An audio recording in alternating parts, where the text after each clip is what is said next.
नमस्कार, मेरा नाम है नमिता प्रकाश। आज मैं आपको सुना रही हूँ एक कहानी। इस कहानी का नाम है मोची का गीत। एक बार की बात है, एक घर था जिसमें निम्न तल यानी बेसमेंट में एक मोची रहता था। मोची जो जूते बनाता है, बेहद गरीब था। अपनी पत्नी और बच्चों के साथ रहता था और सुबह से लेकर देर रात तक काम करता रहता। अपने छोटे से कमरे में गरीबी के बीच भी वो बहुत खुश था और खुशी के कारण ही जब भी वो जूते बनाता तो गाना गाता रहता, यानी सारा दिन गाता था, क्योंकि वो सारा दिन जूते बनाता था। उसी घर में ऊपर की तरफ, ऊपर वाली फ्लोर पर एक अमीर व्यक्ति रहता था। उसके पास बड़े बड़े कमरे थे, बढ़िया सामान था, कीमती कपड़े पहनता था, खाने के लिए भी बढ़िया चीज़ें थी, लेकिन वो खुश नहीं था। सारी रात बिस्तर पर लेटा जागता रहता। हमेशा उसे यही चिंता सताती रहती, मैं अपने पैसे को और कैसे बढ़ा लूं? कहीं मेरा पैसा चोरी तो नहीं हो जाएगा? कोई मुझे धोखा तो नहीं दे देगा? मैं और कैसे धन कमा सकता हूं? बस यही पूरी रात सोचता रहता।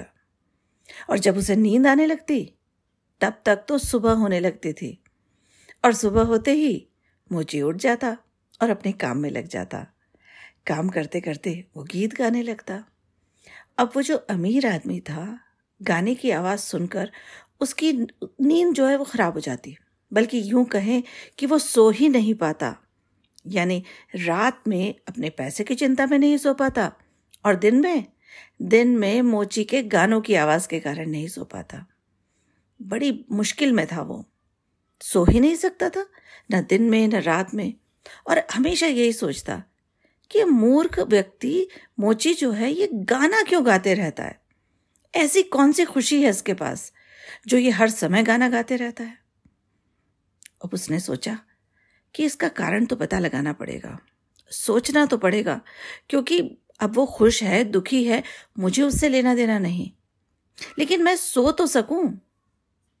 सोचते सोचते सोचते सोचते उसको एक बात मन में आई उसके, और वो सोचने लगा कि मैं क्यों नहीं सो पाता हूं और वो क्यों सो पाता है। कुछ लोग चिंता करते रहते हैं इसलिए सो नहीं पाते हैं। और चिंता का कारण क्या होता है? किसी के पास पैसे नहीं हैं तो वो सो नहीं पाते हैं, चिंता करते हैं। किसी के पास बहुत ज़्यादा पैसे हैं तो वो चिंता करते रहते हैं कि मैं पैसे को और कैसे बढ़ाऊं। लेकिन मोची तो गरीब है, उसके पास तो पैसे नहीं हैं, फिर वो खुश कैसे रह सकता है?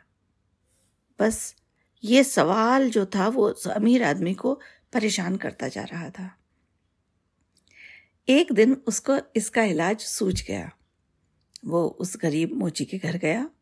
मोची ने कहा, अरे आप बताइए, मैं आपकी क्या सेवा कर सकता हूँ? आप पहली बार मेरी छोटी सी दुकान पर आए हैं, मेरे घर आए हैं। तो उस अमीर आदमी ने कहा, मैं तुम्हें एक उपहार देना चाहता हूँ। तो उसने मोची ने कहा, लेकिन किस लिए उपहार? तो बोला, नहीं, बस मैं तुम्हें देना चाहता हूँ, तुम्हारा पड़ोसी हूँ, लो। ये कहकर उस अमीर आदमी ने एक थैली मोची को पकड़ा दी। मोची ने थैली खोली तो उसमें सोने के चमकते हुए ढेर सारे सिक्के भरे थे। मोची ने कहा, लेकिन ये किस लिए? ये सोने के सिक्के? मैंने तो इनको नहीं कमाया है, मैं नहीं ले सकता, मैंने ऐसा कोई काम नहीं किया है आपका, आप मुझे ये क्यों दे रहे हैं?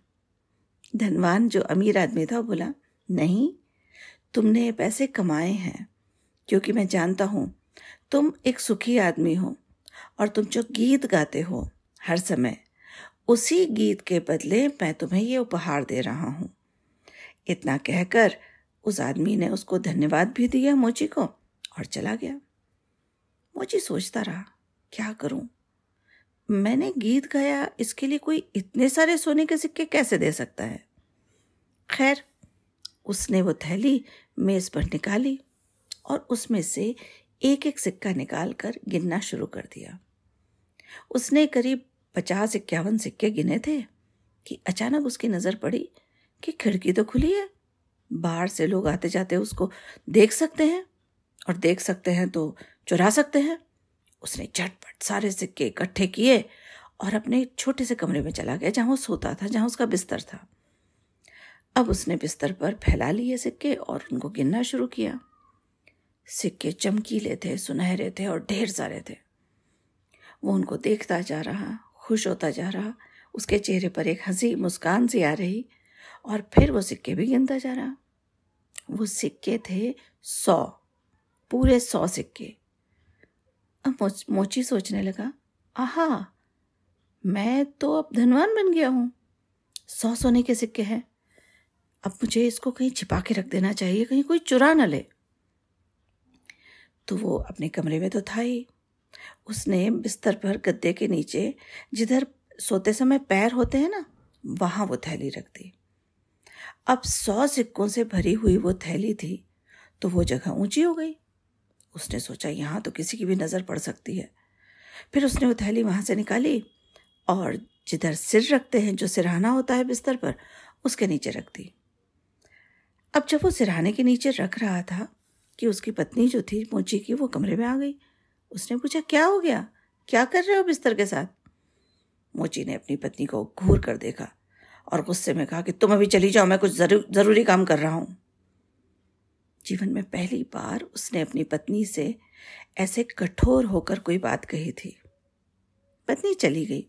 उसे लगा शायद मूड खराब होगा, लेकिन जब खाने का समय आया तो उसने देखा कि उसका पति जो है वो ढंग से खाना नहीं खा रहा है और उसके चेहरे पर कुछ अजीब से भाव हैं। मोची उस वक्त सोच रहा था कि ये धन कोई चुरा न ले, मैं कैसे इसको सुरक्षित रखूं, क्या करूं।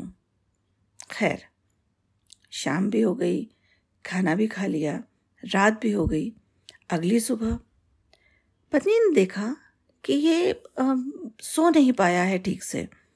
काम करने बैठा तो गाना भी नहीं गा रहा है, और उधर वो अमीर आदमी, वो चैन से सो रहा था, क्योंकि मोची का गाना जो था वो बंद हो गया था। मोची को तो अब एक ही चिंता सता रही थी कि कहीं वो सो गया तो उसके जो सोने के सिक्के हैं वो कहीं गायब ना हो जाएं, कहीं कोई चुरा ना ले। महीना भर तक मोची जो था वो सोने के सिक्कों को सुरक्षित रखता रहा, उसकी चिंता में डूबा रहा। इस दौरान वो न तो ढंग से खा पाता था, ना ही सो पाता था। उसकी इस हालत को देखकर उसकी पत्नी और उसके बच्चे भी दुखी हो गए। सब सोच रहे थे कि हुआ क्या है इसको। उसकी परेशानी का जब बार बार पत्नी हाल पूछ रही थी तो मोची ने आखिरकार सच सच बता दिया। पत्नी ने सारी बात सुनी और कहा, ये सोने के सिक्के ही तुम्हारी ये हालत का कारण है। तुम इन सिक्कों को वापस लौटा दो।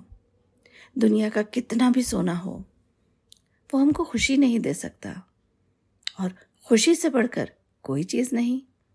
पत्नी की बात सुनकर मोची को राहत मिली। उसने सिक्कों से भरी थैली उठाई और भागता हुआ ऊपर जो वो अमीर आदमी था उसके घर पहुंचा और थैली उसके सामने रख दी, बल्कि यूं कहें कि फेंक दी, और कहा, ये रही सोने के सिक्कों से भरी आपकी थैली, इसे आप वापस ले लीजिए।